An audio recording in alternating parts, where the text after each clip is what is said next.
பப்போ இங்க பாரு, உன்கிட்ட எத்தனை தடவை சொல்லியிருக்கேன் இந்த துணியெல்லாம் எடுத்து மடிச்சு வைக்க மாட்டியா?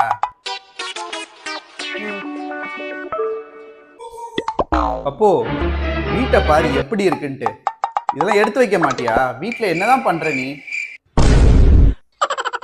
நேத்து போட்ட பாத்திரம் இதெல்லாம் விலக்கி கூட வைக்க முடியாதா? रुको जरा உங்க வீட்லயும் இந்த மாதிரி கேள்வி கேட்கறாங்களா? இனிமே அதுக்கு வரி பண்ணுங்கிற அவசியமே இல்லை.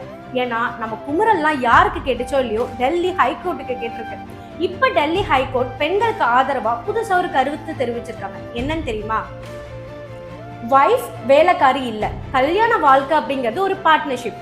இதுல ஹஸ்பண்ட் அண்ட் ஒய்ஃப் எல்லா வேலையும் ஈக்குவலா ஷேர் பண்ணி பண்ணணும். குக்கிங், பாத்திரம் வளர்க்கறது, வீட்டை கிளீன் பண்றது, குழந்தைங்களை பார்த்துக்கிறது, எல்லா வேலையும் ஹஸ்பண்ட் அண்ட் ஒய்ஃப் ஈக்குவலா ஷேர் பண்ணணும். ஒய்ஃப் வீட்டு வேலை செய்யல அப்படிங்கிறதுக்காக இனிமே டிவோர்ஸ்லாம் வாங்கவே முடியாது. அப்படி உங்க வீட்டுல இதை ஃபாலோ பண்ணனா அவங்களுக்குலாம் இந்த மெசேஜை எடுத்து காட்டுங்க. சரசங்கள் பயில மோகங்கள் ஆரம்பமே.